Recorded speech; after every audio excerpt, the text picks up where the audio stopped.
In today's video, we're going to look at the coins on the screen today. This is part 2 of a video of my August 2023 visit to my favorite coin store where I picked up $15 or 16 coins out of their 4 for a dollar bin.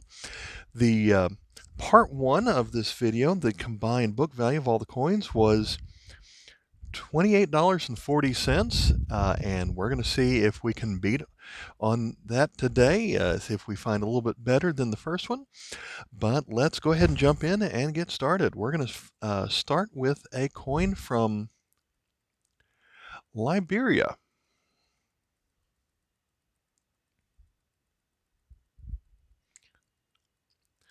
Across the top, it says, "The love of liberty brought us here, 1 cent, 1977. Now, when I started collecting foreign coins back in the early 2000s, let's say 2001 or 2, seemed like coins from Liberia were fairly easy for me to find, and I just don't see them as often today. I don't know if anyone else has had that experience that I've had, but here we have the coin with the elephant on it. This 1 cent coin from 1977 is KM13. Next, we're going to look at this coin from Bolivia. We'll come back to that sign in a moment.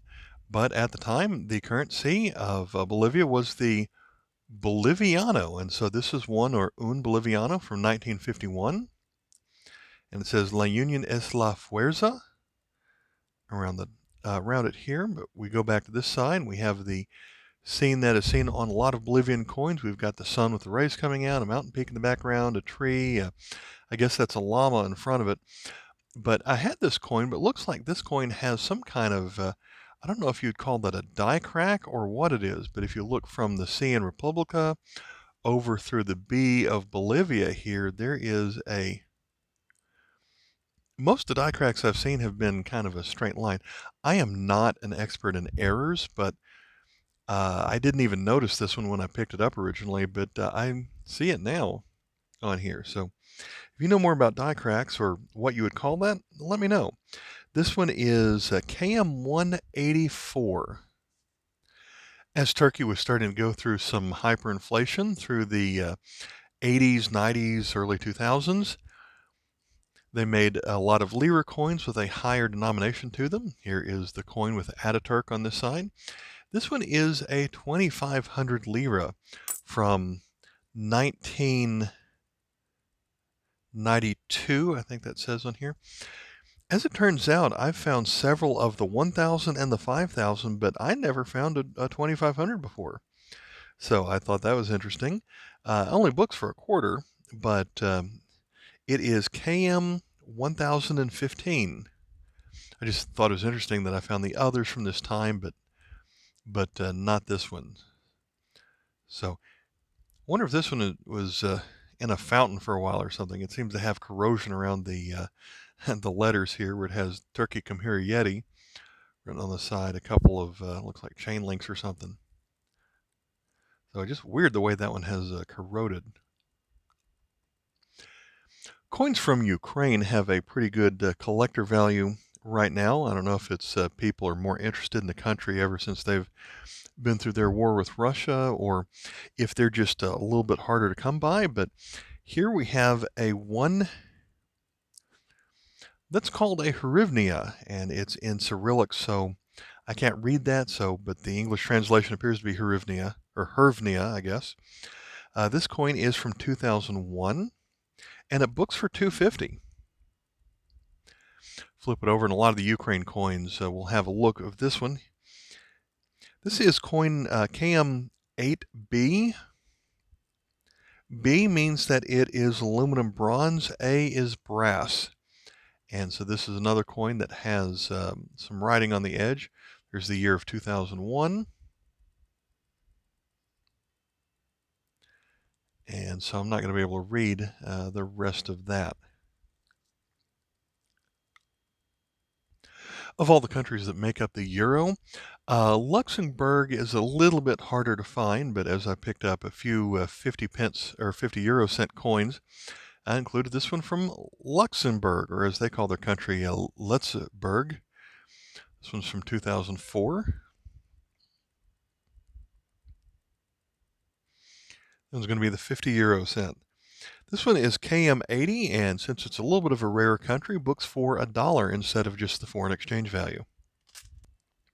Here's going to be a coin from Iraq.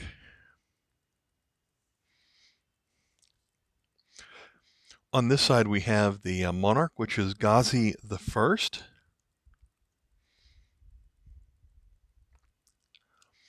So a lot of the Iranian coins of this time had a similar look with the denomination in the middle of a circle, and then the dates in our calendar and their calendar kind of in these little wedges on either side. So their calendar, that is, where our calendar is 1938. I didn't write down what theirs is. I think that's 1357, I think is what that means. But this is KM 102.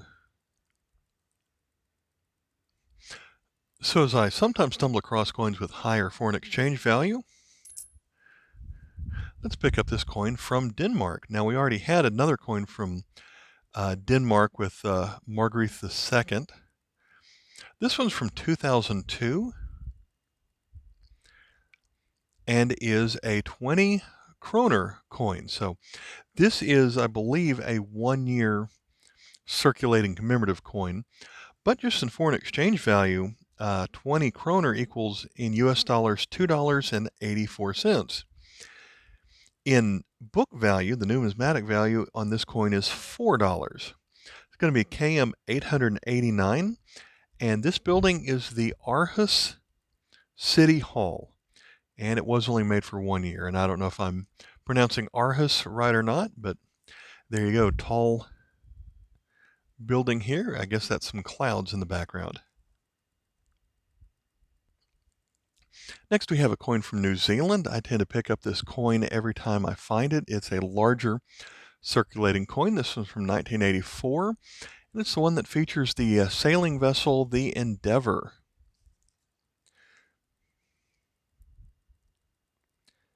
This one's going to be KM 37.1. And I'll point out a couple things about this coin. There are a couple of varieties this year that I found out. So I called it 37.1. Some versions of the Kraus catalog will say there is a 37.2 that has a slightly modified version of the Queen's portrait.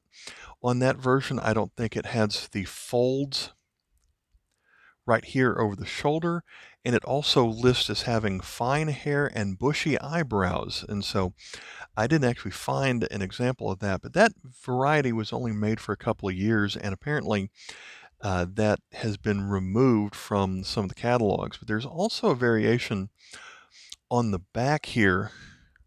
Not sure how much I'll be able to zoom in. So there's a net right here with a line going through it right above my fingernail. Let me zoom in a little bit more and get someone to point out. So see this line right here covering up that net? On a different version of this coin, or a variety of this coin, does not have that line covering up the net.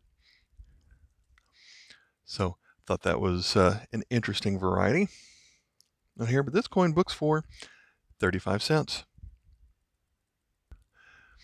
Another Euro 50-cent coin. This one is going to be from Finland, where all of their Euro coins are going to have this design that you see a lot with Finland, with the lion ready to fight with a sword. So this one's from 2000. It's sort of rare, but not that rare.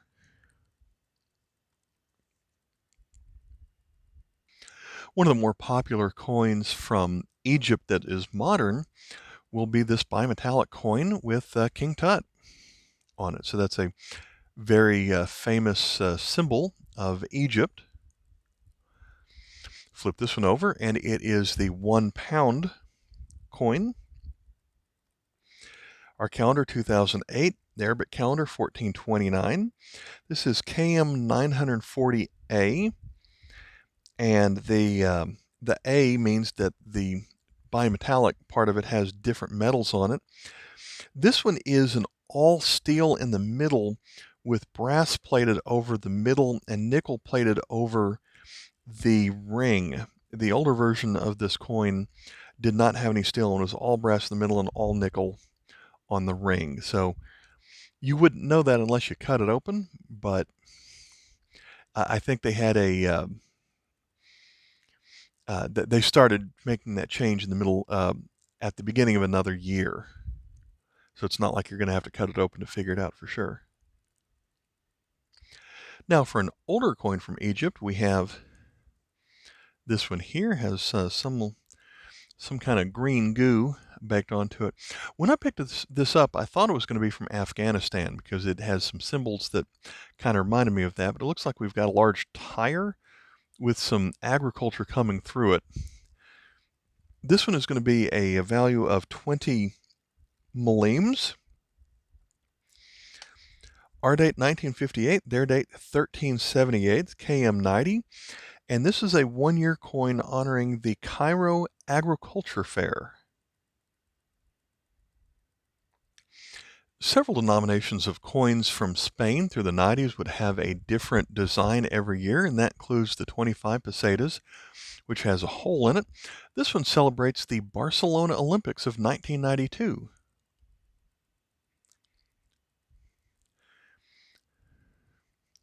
And we turn this one over. The coin was actually made in 91, and I think they made this coin for 2 years, but this features the Olympic sport of discus.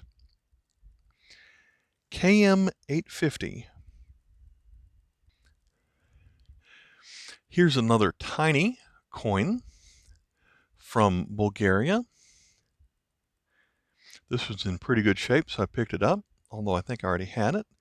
So you've got the kind of a lion ready to fight inside of that wreath-looking circular design with a star on top of it. I think that means that they had some kind of tie-in with the Soviets, but their currency is usually the statinki, but apparently when you have just one, the non-plural singular version of that is statinka. This one's from 1951. It is KM50. Every time I go, I do tend to find 1 or 2 silver coins in the 25-cent bin. That always surprises me every time I can accomplish that, but I was able to do that this time. Here is a British sixpence featuring George V. Here's where it says sixpence. It is from the year 1920.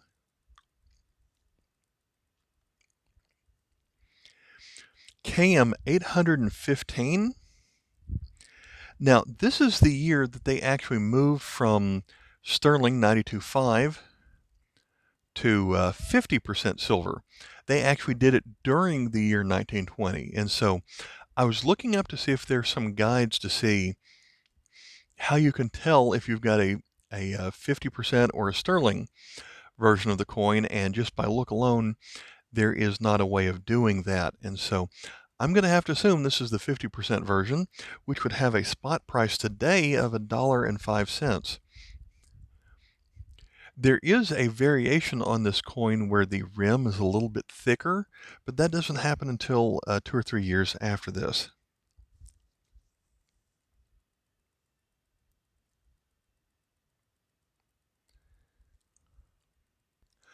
Next, we're going to look at a coin from Ghana. A little dirty, or maybe that's a little bit of corrosion here, but Ghana, freedom and justice. This coin features, should be happy to a lot, popular for a lot of people, coffee beans. Value of this coin is going to be 5 pesewas from 1967. KM number 15. Another coin with a difficult alphabet is going to be Nepal. And when I find the coins from Nepal, this is one of the ones I find the most often. And I can't read anything on here. I don't know what any of these symbols mean. I just hunt it down in my catalog, and so it's got a trident on this side. This one's going to have a value of 50 paisa, and so I don't know where on the coin it says that, but there is a date on the bottom, and it looks like the year 2093. So this coin is not from the future. We've got a couple things going on here. First of all, they draw their 1 to look like a 9. So that thing that looks like a 9 is really a 1. So their 2 and their 3 looks a little bit different than ours. You see the 3 almost has like a little tail coming off of it. So it's really 2013, but again, they use a different calendar than us. So their year of 2013 is our year of 1956. This coin is a catalog number of 777.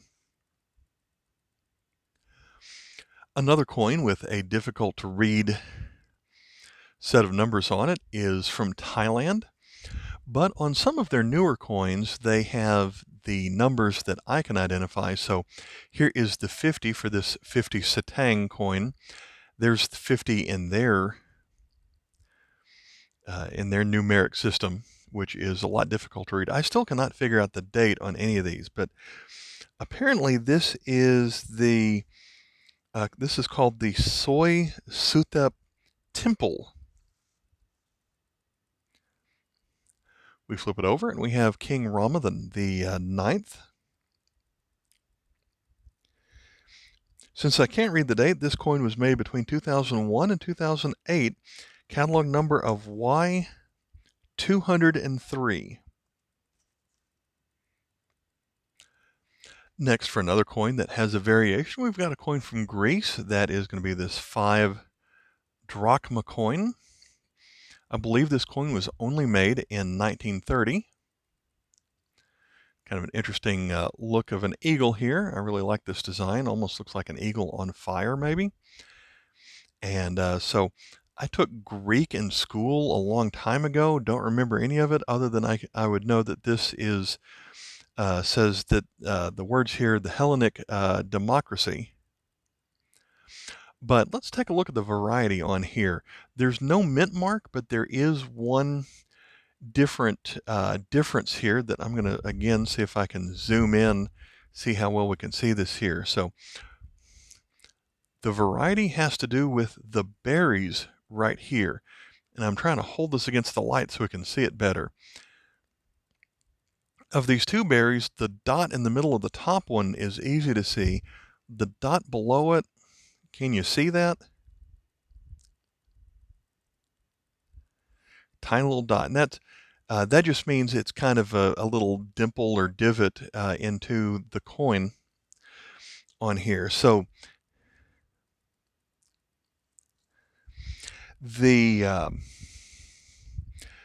if it was missing that little dot, it was the slightly more common version, which was made in London. But this one is KM 71.2, where it has the second dot, and this one was made in Brussels. So KM 71.2 is rarer. This coin has a book value of $5. Now let's pick up an older coin from Iceland. 1940, Christian X has the CX monogram on here. This is a 25 Aura coin from 1940, KM 2.2. The 0.2 means that it has a no mint mark and was made in London only in 1940. If it had a heart mint mark on it, I'm not sure where the mint mark would be, but if it had a heart, that would mean that it was made in Copenhagen. There's another version of this coin which is made out of zinc and is labeled 2A during World War II years. It's weird that a proof coin gets dropped in a 25-cent bin, but if that happens, it's probably because someone broke open the set to get a silver coin and discarded the rest. But you can probably see how it's a mint coin from here because it's got the mirror-like surface on it. Although when I pick it up and we take a closer look, it's very well scratched, but you can see kind of like the reflection of my thumb on here or whatnot. But we've got the frosted portrait of Queen Elizabeth in 1979 on this New Zealand coin, and then come around to this side, we have the, I wrote down this is called a Tuatara.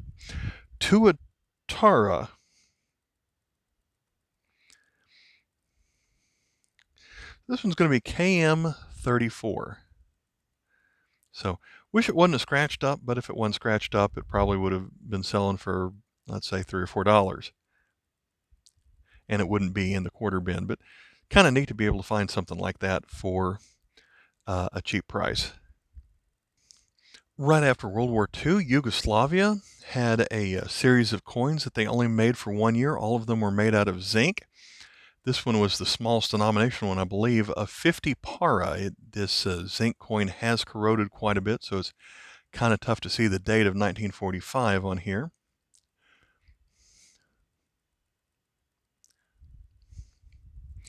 But yeah, these coins are a lot rarer than a lot of the newer Yugoslavian coins, but doesn't have that much of a value to it. But this one is KM25.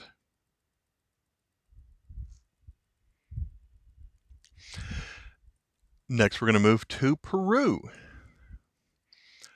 on this 5 centavos coin. Peru keeps somewhat similar designs over the years, but they have a lot of subtle changes which causes them to have different KM numbers for all the changes that they make through the years. So this 5 centavo coin from 1946, my catalog says that there is a very common overdate where there's, I think they call it 6/5. I kept trying to find a picture of it online to see if this was that version, and I really couldn't tell. So I'll just say this is the more common, not overdate version of this coin. So this one is called the thick planchet version, also the short legend version, and is made in Lima. Has the year 1946 in numbers, but in some older versions of this, they actually spell out 1946, actually say that in Spanish, which is, 1946 or whatever that translates to in Spanish. And so there's some older versions where it has a lot of words that go across the bottom, and it's just trying to tell you the date. This one's going to be KM 223.1. Usually when I pick up a coin from Panama, I'll mention that it has the same weight and size and metal composition as American coins because they peg themselves to the United States currency. This is no different. This is going to have the same foreign exchange value as a United States quarter. This was in 2008. Has a picture of Balboa on here. This is the low relief version that they made in some newer versions of this coin. And kind of like a United States quarter, we'll say a quarter of a dollar. This one is 1/4 of a Balboa. They name their currency after their liberator, which is shown on the coin. However, on some other, they kind of go back and forth between calling their coins the quarter of a Balboa and the 25 centésimos on some of their coins. So I do find that interesting how they've kind of gone back and forth over the last 30 years or so. This one is KM 128. This next coin from Britain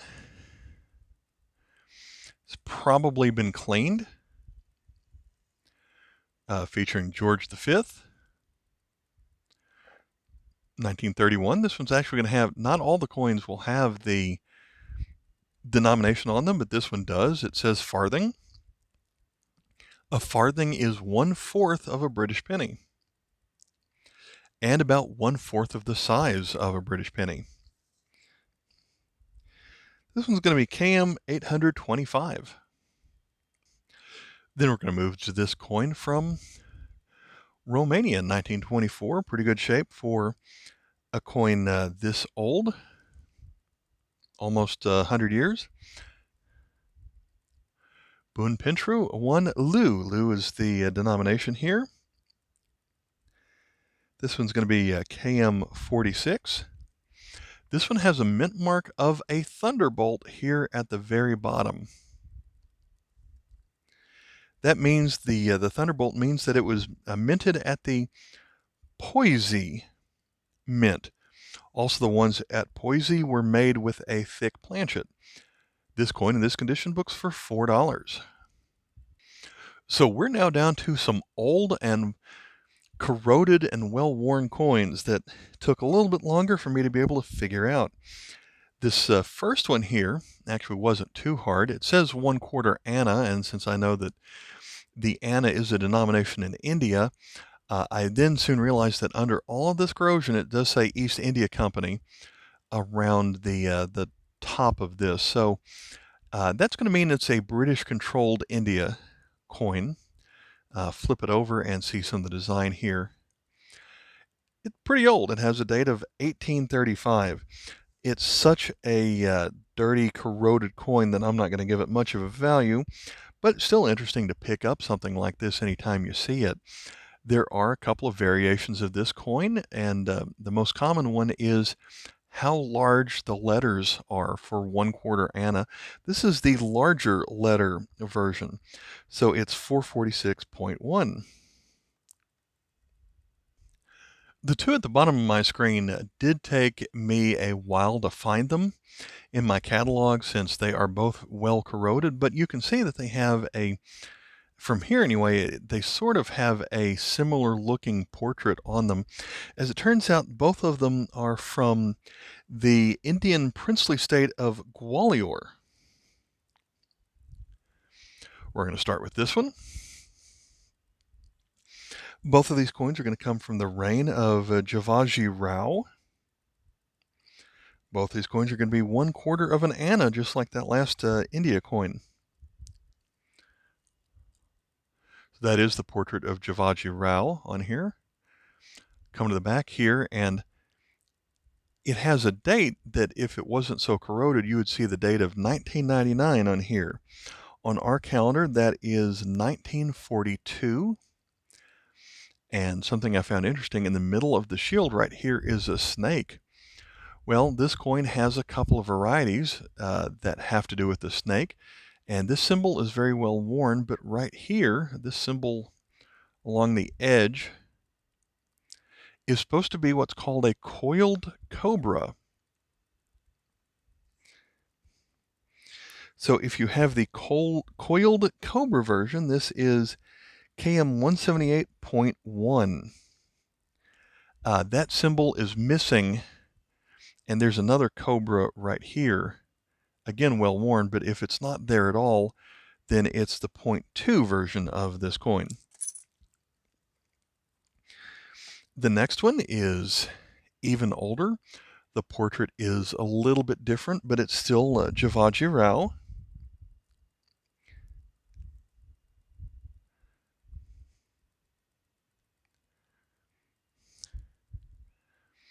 Maybe some of the details are about the same on here. Actually, can see them a little bit better here. And of course, a lot of these India coins have multiple languages on them, and I can't read any of them. This coin's older. Their calendar, 1986. Our calendar, 1929. This one is KM 176.1.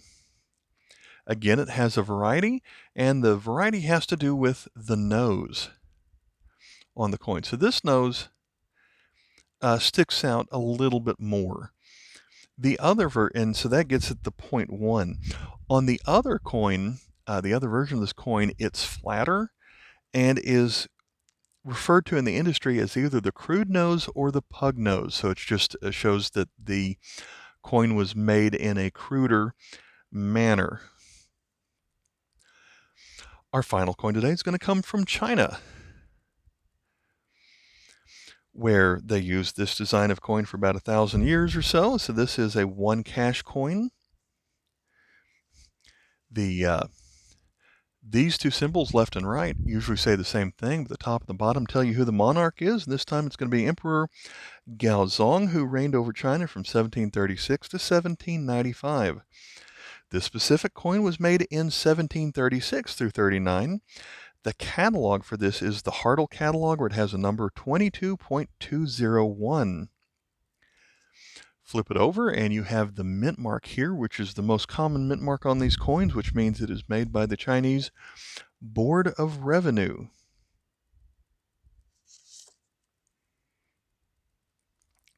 So I paid $7.50 for all the coins in this video, $15 if you include the entire lot, which we see down in there, 60 coins in total.